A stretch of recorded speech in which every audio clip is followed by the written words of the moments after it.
आपको यहां थोड़ा सा आज कानून के बारे में भी जानकारी होनी चाहिए। भारत का एंटी डिफेक्शन लॉ क्या कहता है? यह कानून कहता है कि अगर किसी पार्टी में बगावत करने वाले विधायकों की संख्या 2/3 से कम है तो उन विधायकों की सदस्यता रद्द हो सकती है जिन विधायकों ने बगावत की है। तो जो बगावत करने वाले विधायक हैं उनकी संख्या कम से कम 2/3 होनी चाहिए। अब 2/3 का हिसाब देखिए, एनसीपी के कुल 54 विधायक हैं, 54, और इस हिसाब से 2/3 विधायकों की संख्या होती है 36 यानी 36। और अगर अजीत पवार के साथ एनसीपी के 36 या उससे ज्यादा विधायक हैं तो वो ना सिर्फ अपनी सदस्यता बचा लेंगे बल्कि वो शरद पवार की एनसीपी पर भी अपना अधिकार जमा सकते हैं।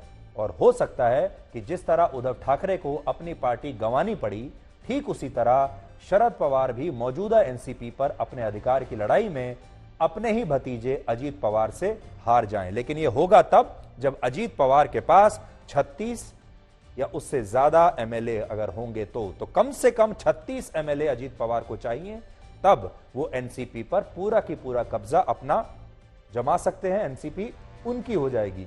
और अगर 36 से कम उनके पास हुए तो उनकी अपनी सदस्यता भी रद्द हो सकती है। हालांकि शरद पवार ने अजीत पवार के इस दावे को गलत बताया है, क्योंकि अजीत पवार यह कह रहे हैं कि उनके पास 40 विधायकों का समर्थन है और वो पहले दिन से यह बात कह रहे हैं कि मेरे पास 40 विधायकों का समर्थन है और 40 विधायक उनके पास हैं या नहीं ये अभी तक किसी को नहीं पता। शरद पवार कहते हैं कि उनके पास नहीं है 40 विधायक। कल जब अजीत पवार एनसीपी के विधायकों के साथ महाराष्ट्र के राज्यपाल से मिलने के लिए पहुंचे थे, उस दौरान उनके साथ एनसीपी के सिर्फ 16 से 17 विधायक थे। जब उन्होंने शपथ ली है, वो कहते तो हैं कि उनके पास 40 विधायक हैं, लेकिन ये 40 विधायक इस दौरान जब शपथ ले रहे थे तब आए नहीं, दिखाई नहीं दे रहे थे। उनके साथ बताया जा रहा है 16-17 विधायक थे। इसलिए बाकी विधायकों ने भी उन्हें अपना समर्थन दे दिया है या नहीं दिया है, यह स्थिति अभी साफ नहीं है। वो कहते तो हैं मेरे पास 40 विधायक हैं, लेकिन 40 विधायक अभी तक दिखे नहीं है। लेकिन यह बात पूरी तरह से स्पष्ट है कि महाराष्ट्र में अब बीजेपी बहुत ही मजबूत स्थिति में है और अब बीजेपी को ना तो एकनाथ शिंदे की जरूरत है, ना बीजेपी में को और किसी की जरूरत है। बीजेपी में जो सबसे ज्यादा ग्राफ ऊपर गया है वो गया है देवेंद्र फडणवीस का। और देवेंद्र फडणवीस ने एक बार फिर से, पहले उन्होंने शिवसेना को तोड़ा, इस बार एनसीपी को तोड़ा। उन्होंने बहुत अच्छा काम किया है, इसलिए सबसे ज्यादा अगर किसी का ग्राफ ऊपर जा रहा है, सबसे ज्यादा ताकतवर नेता कोई महाराष्ट्र की राजनीति में उभर कर आ रहा है तो उस नेता का नाम है देवेंद्र फडणवीस। वर्ष 2019 में जब महाराष्ट्र में लोकसभा और विधानसभा के चुनाव हुए थे, उस समय स्थिति बिल्कुल अलग थी।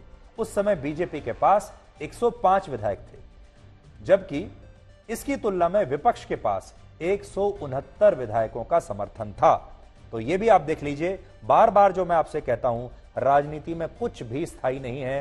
राजनीति में कई बार ये आंकड़े भी आपका साथ छोड़ देते हैं, आंकड़े भी बदल जाते हैं। और कैसे बदल जाते हैं, 2019 के आंकड़े आप देख लीजिए। 2019 में बीजेपी के पास 105 विधायक थे, सरकार बनाने की कोई संभावना नहीं, और विपक्ष के पास जब एमवीए बनी तो उनके पास 169 विधायक थे। यानी कितनी जबरदस्त लीड उनके पास थी, 56, 54, 44 और अन्य 15। और इनके साथ मिलकर एमवीए ने उद्धव ठाकरे को मुख्यमंत्री बनाकर अपनी सरकार बनाई थी। और ऐसा लगता था कि अगर आंकड़ों की बात करें, नंबर्स को अगर देखें तो इन्हें कोई खतरा हो ही नहीं सकता।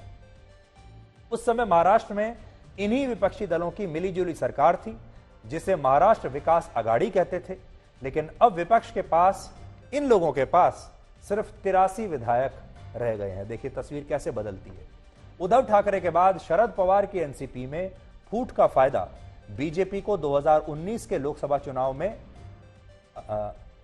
2024 के लोकसभा चुनाव में जरूर मिलेगा। महाराष्ट्र में लोकसभा की 48 सीटें। अब देखिए, आज जो हम बात कर रहे हैं वो ये है, अब से कुछ महीने के बाद, लगभग 10 महीने के बाद लोकसभा का चुनाव होने वाला है 2024 का। उस समय क्या हो सकता है?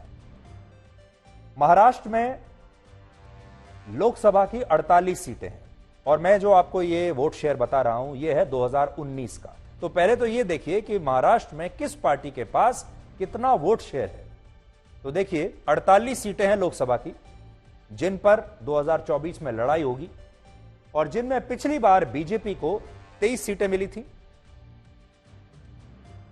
उद्धव ठाकरे की शिवसेना को 18 सीटें मिली थी, एनसीपी को 4 और कांग्रेस पार्टी को सिर्फ 1 सीट मिली थी। यह आंकड़ा था पिछले बार का 2019 के लोकसभा का। और शिवसेना भी 18 सीटें इसलिए जीत पाई थी क्योंकि तब शिवसेना और बीजेपी ने साथ मिलकर चुनाव लड़ा था और बाकी पार्टियों को ज्यादा सीटें तब नहीं मिली थी, लेकिन इन पार्टियों का वोट शेयर काफी ठीक ठाक था। तो पहले तो आप देख लीजिए कि 2019 के लोकसभा चुनाव में BJP 23, Shiv Sena 18, NCP 4, Congress 1।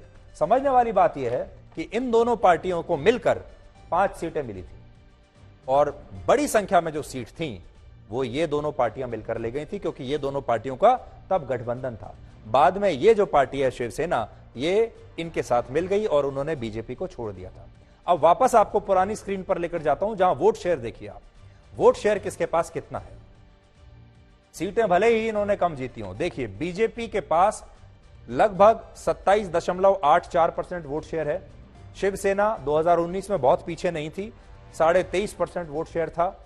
NCP 15.66% था। कांग्रेस 16.41% वोट शेयर था। अब देखिए होगा क्या, होगा ये कि बीजेपी 27 अगर उसके पास है, शिवसेना को उन्होंने तोड़ दिया। अब शिवसेना का जो वोट शेयर है ये यहां ट्रांसफर होगा, इधर एनसीपी को भी तोड़ दिया, एनसीपी को भी खत्म करके इसका वोट शेयर भी यहां जाएगा। तो आप देखिए ये एक बहुत बड़ा चंक है, लगभग आप समझ लीजिए 24% ये लगा लीजिए और लगभग 16% ये लगा लीजिए, ये मिलकर हो जाते हैं लगभग इन दोनों को अगर मिलाएं तो 40% का वोट शेयर है शिवसेना का और एनसीपी का। इस 40% के वोट शेयर का जो गुब्बारा है उसे बीजेपी ने तोड़ दिया है।